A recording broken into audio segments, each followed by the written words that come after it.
I mean, someone like saying that they're leaking your privacy shit, like this is a Mm-hmm. big deal. Like I can see how it Mm-hmm. became really popular. I think that is gonna be really close to what we are looking for if you want to simulate an actual mind. So this guy has mathematically proven That that we exist in a simulation.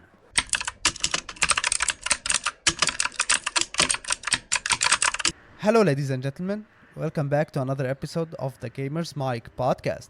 Today, we're gonna be playing something different. It's gonna be Outlast. I'm Baluta, and I'm joined with Kamuli as always. Hello, Kamuli. Hello, Valuta. Outlast. What an interesting game that aligns surprisingly well with the topic of today's podcast. What can you tell us about Outlast? What's the story as a professional Outlast player who's played 75 million times? Who has attempted it 70 billion times. So, Yeah. this game talks about a journalist. His name is Miles. He received an email from a guy that works in this asylum. He's an IT guy, Mhm. and he tells him that there's a lot of illegal activities happening in this asylum on patients. Now, of course, you're a journalist and you want to get popular. So, Miles, with his camera and two batteries to save his life, goes in, is gonna face a lot of monsters that are gonna follow us, kill us, do all sorts of Chase things us. to us to not let Yeah, I us mean, this sounds in. very familiar. Yeah. Dude, this sounds very familiar. I'm not gonna lie. A, a tech guy who whistleblows and then a journalist comes and publishes the information. This sounds way too similar to a very famous whistleblowing story called Edward Snowden, or the story of Edward Snowden. Edward Have you heard of Snowden. it? I Mm-hmm. surprisingly I haven't heard of it. Who's Edward Snowden, man? Tell us about him. So Edward Snowden was a systems analyst, so an infrastructure expert, and he worked with the CIA and the National Security Agency, the NSA in the US. And the guy was working with them for a couple of years, and he had access to a lot of classified information through his roles, like in these agencies. So I wanna know. I'm really intrigued right now. What did he Mhm. reveal, man? Oh, dude, Snowden. So he leaked thousands of classified documents, and he revealed the NSA's global surveillance programs. So these are programs like the NSA was collecting so much data, both on U.S. citizens and international citizens, from phone recordings, internet activity, private communications. He leaked all of that. About why? What's the purpose? Why? Well, I mean, imagine you are a perfectly, well, maybe not perfectly ethical guy, but you're a reasonably ethical guy, and you're working with the NSA, which is supposed to be this government agency which protects the people, right? And then he figures out that the NSA is violating privacy rights. They're overstepping constitutional boundaries. So he said, so according to press conferences and interviews with him, he said his goal was, quote unquote, to inform the public about the scale of surveillance and spark a debate about privacy and government overreach. You know, like this is like such a heroic story, but in today's like Mhm. world, you know how like systems are really protected and Yeah. like they have all these security stuff that you have to go through. So a guy like him, how does he do it? How did he do it? So what he did was he cl- collected kind of the classified documents because he did have access, right? He had high access to all the classified documents. And what he did was he collected all these classified documents. And obviously, for his safety, he couldn't be in the US. So he fled to Hong Kong and he sought political asylum in Hong Kong and then met with journalists, which he knew in Hong Kong through emails, funnily enough. And then they met him at Hong Kong, and he gave them all these classified documents. And then the story broke through media outlets, so it was released on the Guardian, the Washington Post, and it charted global headlines. Obviously, this was back in 2013, where it was I'm a big deal. I mean, someone like saying that they're leaking your privacy shit, like this is a Hmm. big deal. Like I can see how it Hmm. became really popular. Now I have a question. Like, someone did something this big. Where did he go? Yeah. Like what happened to him? So what happened to him was that obviously he was charged by the US government. So he was charged under the Espionage Act for theft of government property and unauthorized communication of national defense information, which basically means, oh, this guy took our files and gave them to someone who wasn't supposed to see them. And obviously he did not go back to spend his time in prison. He sought political asylum basically everywhere, but he was given it in Moscow. So he was granted temporary asylum in Russia, and then he later received permanent residency there. And he currently still lives in Russia with his wife and kids. Do you believe he lives in Russia? Like, is it a theory Oh, or? that's a good point. Now, you cannot obviously disclose exactly where he lives, but theoretically, he was granted the Russian citizenship. So maybe yes. Well, I mean that's a really interesting story. I'm not gonna lie to you. Like, someone Mhm, revealing that the government is taking your privacy stuff mhm. is huge now, especially because there's a lot of stuff that goes on phones right now, and a lot of secrets go. Like, I can Oh yeah. imagine, like, a lot of plans go on phones and devices. And do you think it's a Mhm. good thing or a bad thing? I think it's a thing. It's just the way that the world is at the moment, not really in our control, because of the way that phones were made, right? They were made to be super addictive and, well, maybe not super addictive, but super convenient, is maybe the right phrasing. Um, but yeah, again, this is just, it was only a theory until Snowden emerged, right? Because it was not proven yet. Hmm. But now it's no longer a theory. Well, he proved it right. Well, Hmm, hmm. now, talking about conspiracy theories, we have a really scary Yeah. one right now we want to talk about. Oh. And I'm pretty sure you can see it coming. Is life a simulation? What Oof. give me your thoughts, Kamuli. What do you think about life? Like, Is life a simulation? So my thoughts around this are quite pragmatic. I think I'm a very much just like live life in the moment guy, and so is life a simulation? For me personally, it doesn't matter. I'm gonna be living my life the way I'm living it, whether it is a simulation or not. I mean, maybe I would do some crazy shit if it turned out to actually be a simulation, but then you never know, right? Because you cannot make the assumption unless you have like some solid evidence. well, I hate to break you for you, Kamal, but right now we have a solid, like, a very close evidence that life is a simulation. And I have a paper on me that I read. It's an Yeah. actual scientific paper published in journals. Okay, it's called "Are You Living in a Computer Simulation?" It was published in 2003 by a guy called, like, his name is Nix Bostrom. Who is this guy and why should I believe him? Well, that's funny because, so this guy, he's a regular Swedish guy, born in March 10th, Uh-huh. 1973. You don't like think a lot about him, but he has a PhD in philosophy. That's one. Second, he is the founding director of the Future of Humanity Institution in Oxford University. I Oof. So mean, he's a big shot, this guy. He's a like, he's a big when deal. when you talk about Oxford, man, like, it's a big thing. And also, Yeah.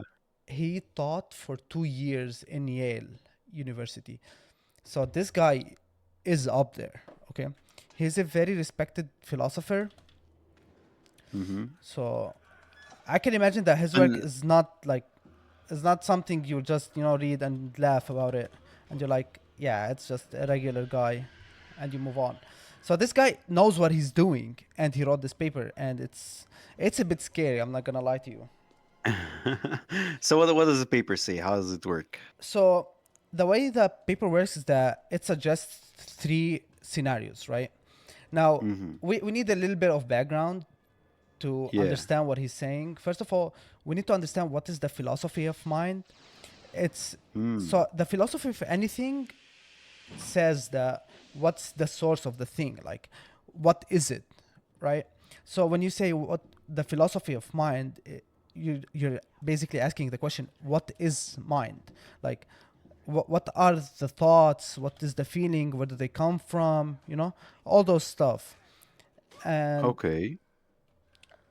this And this entire philosophy includes that the mind is like the entire philosophy has the substrate independence, which is the mind doesn't depend on a physical matter.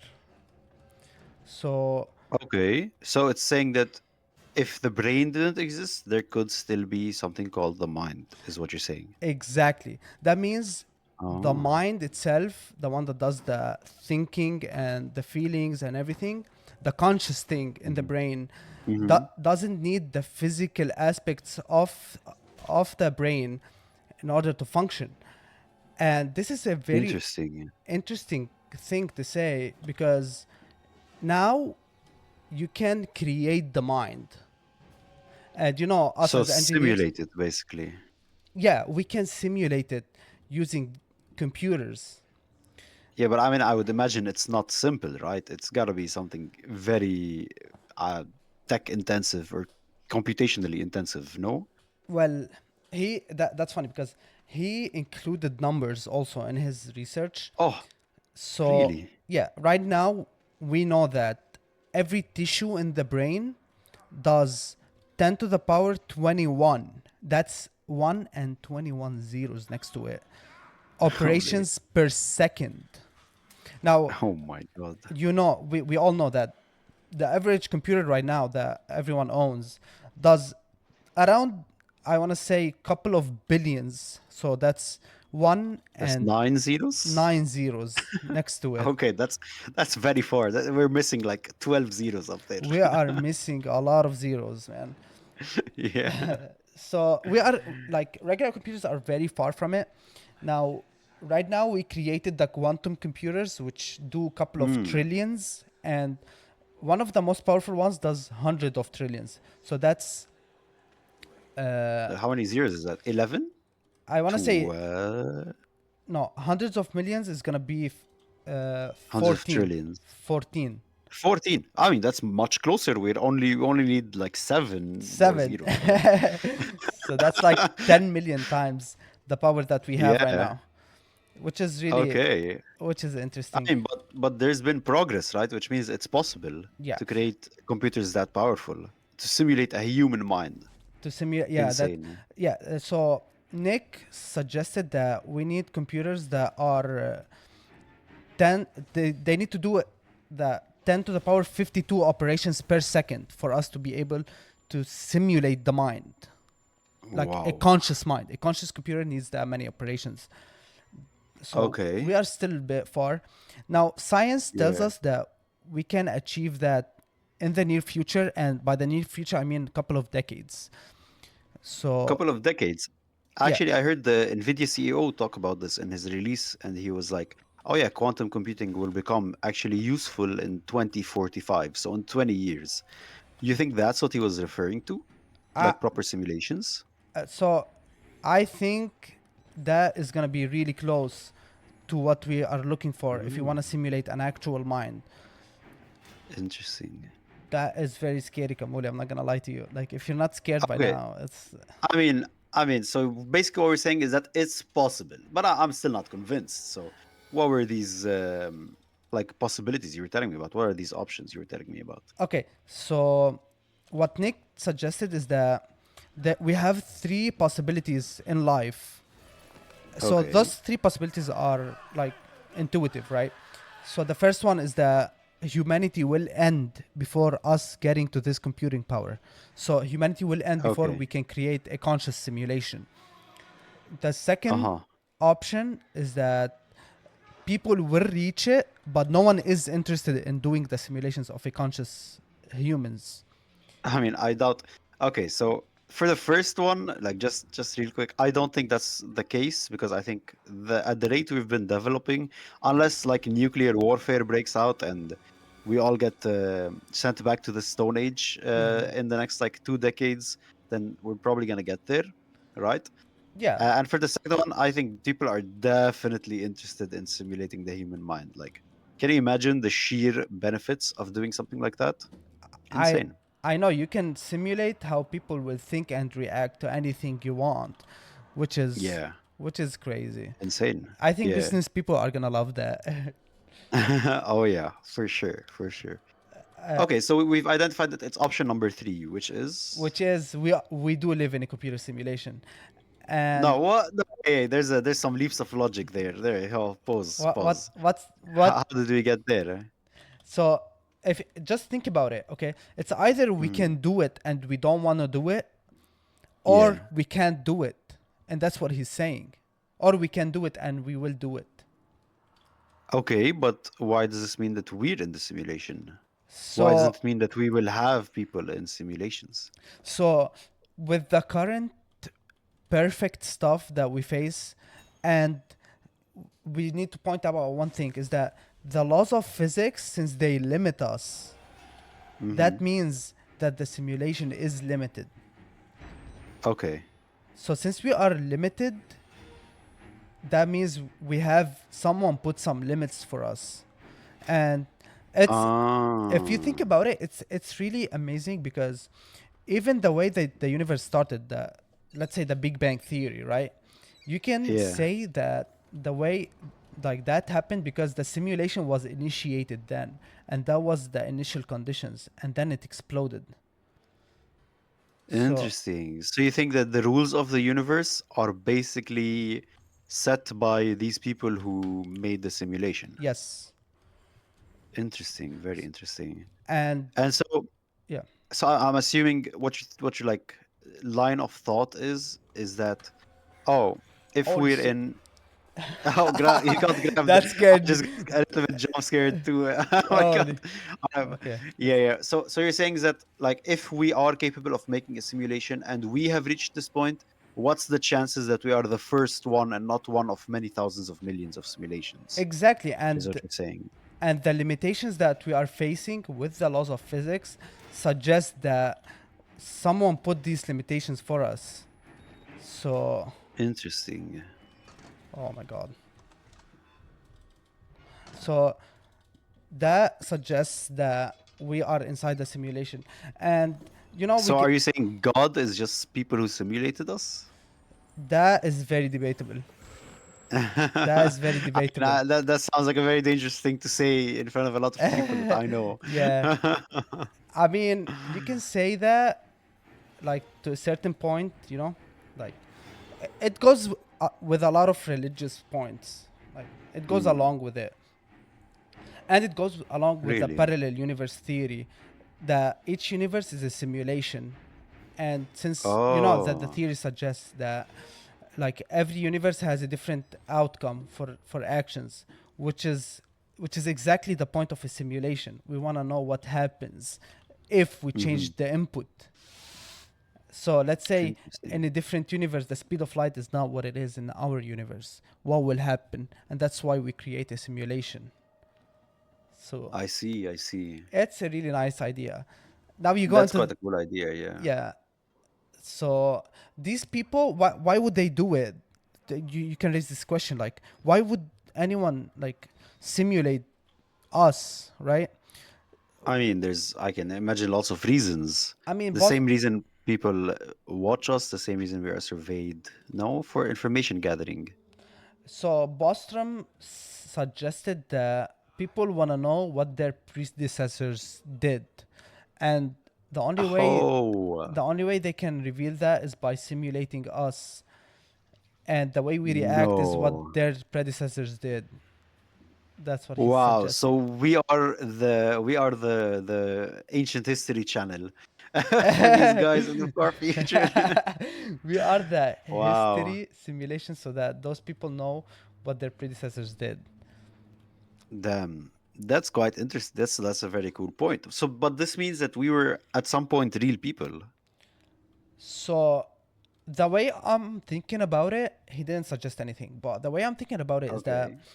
okay, there is a God and he created humans, but he didn't create them like we are, right? Okay. And then those humans kept like going like advancing and Evolving. evolving and doing simulations.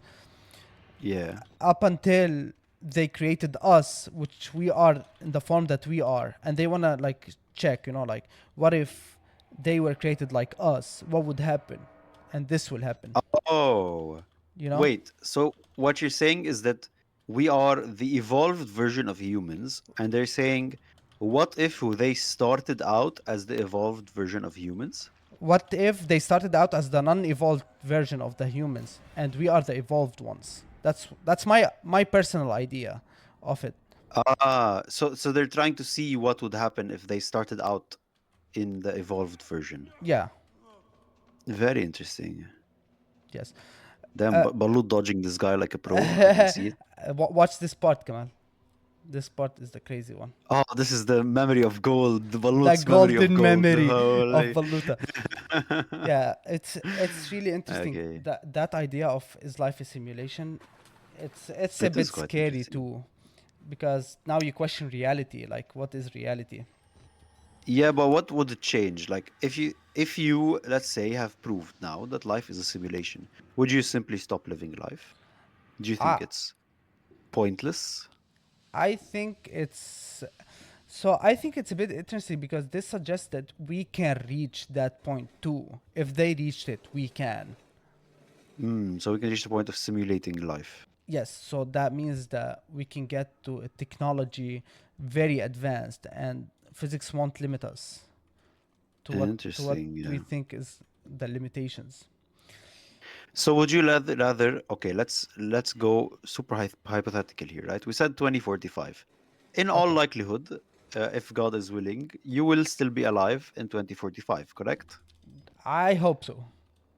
Okay. So let's say you have the option of duplicating your mind into a fictional world of your choosing. Because that's what we're saying, right? We're saying you can simulate kind of any reality basically. Would Yes, you prefer to stay in real life or to live in the simulation? I would prefer to live in my own simulation, man.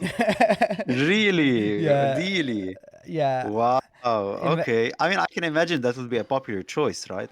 like But everyone would live it's still quite surprising. their own reality, like however they want Yeah. it. That sounds like a really nice idea. I'm not gonna lie to you. Yeah, I mean, it would solve a lot of world issues for sure. I mean, like you can date that your crush in your simulation.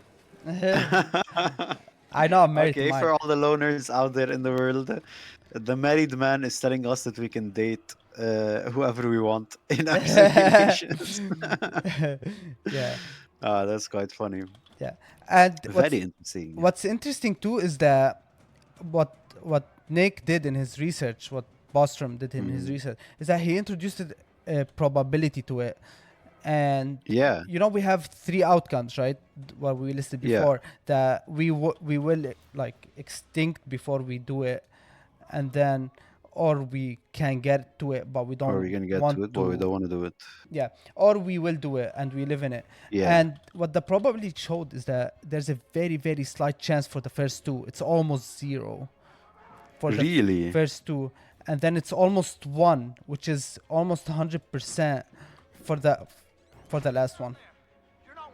Wow. So this guy has mathematically proven That that we exist in a simulation. yes. Very cool. Very cool indeed. Wow. Okay. I mean, that's quite cool. I feel like the math is gonna be like a bit tough, right? If you want to really look at the probabilities, but I think it's very interesting. I don't think it would change anything about the way I live my life at the moment, but I think it will maybe change the way I view my life. So maybe I should appreciate because if someone went to the effort of simulating the world the way it is, I mean, maybe I should just appreciate. Maybe this is my dream life. You know what I'm talking about? Like, if I'm a simulation and some higher version of me decided to put me in this simulation, what if they just want me to be happy? I'm pretty sure they don't really care, Kamal. Like I don't like to Okay, break it to yeah, you. but you don't gotta be pessimistic about it. No, they just want us, to live and see the information. They don't care if we're happy or not. I mean, regardless if they want us to be happy or not, we are happy people, and Yes, everyone should be sir. proud of what they're doing. Yes, sir. Yeah, it's a really interesting That I paper. can stand by. It might changes your view like on life, and it shows a lot of also like glitches. Is that it's a really interesting glitch he mentioned in the paper is that, do you know the Mandela effect? I've heard about it, but not really. Okay, so What is it? the Mandela effect is that a group of people will remember something that happened in the past that isn't actually true. It's not true, but they will remember it to a very high like detail. And Oh, I've seen stuff about this. It's like when you remember when like collectively you remember a logo as it being different than how it actually was, exactly. right? Yeah, exactly. It's Okay. called the Mandela effect actually because this is a fun fact. It's because a lot of people remember that Nelson Mandela died in the 1980s, but Yeah. the actual truth is that he had a 27-year sentence and he went out and he became a president in 1994. So What? So he was still alive. yeah, they remember him dying in the prison in 1980s. So Holy. yeah, it's That's quite cool actually. I didn't know that about Nelson Mandela. yeah, that's So the you think that the Mandela effect is a bug in the simulation? yeah, I think that I like before reading the paper I was like I wasn't looking really towards it. You know, I'm not that huge Uh-huh. of a fan of the simulation theory, but Uh-huh. after reading it, it became interesting. You know, it's not like I believe in it, but it's like I'm in the middle Hmm. now. I don't believe it, but I don't Okay. not believe it, which is Okay. You're on the fence. yeah, I'm on the fence. I'm like I don't know what to think Very now. interesting. I mean, I don't know what to think now either, and I think we should stop here. I'm not gonna lie, this is getting a little bit scary for me. Especially this part in the game, this doctor dude is Yeah, does he chop off your hand? There's no way he yes, chops off your he hand. chops off the Does finger. he actually? Yeah, No. let's end it before we get monetized. All right, I'm down. Forget Okay, demonetized. Let's go. we already did it. Come All on. right. Oh, it's too late. All right, ladies and gentlemen, thank you for joining us on this episode of The Gamers Mike podcast. We hope you enjoyed all these conspiracy theories and what we've talked about and the self mutilation, or maybe not self, but the mutilation that's going on screen right now. And thank you for joining us. We hope if you liked the video, you consider liking and maybe even Subscribe. subscribing. And if we do get to 50 likes, we promise that we will put out part 2 of the Conspiracy Theory The Gamer's Mic podcast, where we will continue this game and talk about some more very interesting theories that we have found on the internet. Of course, the most trusted source. You can always trust the internet, man. Of course. Okay. Thank you, everyone.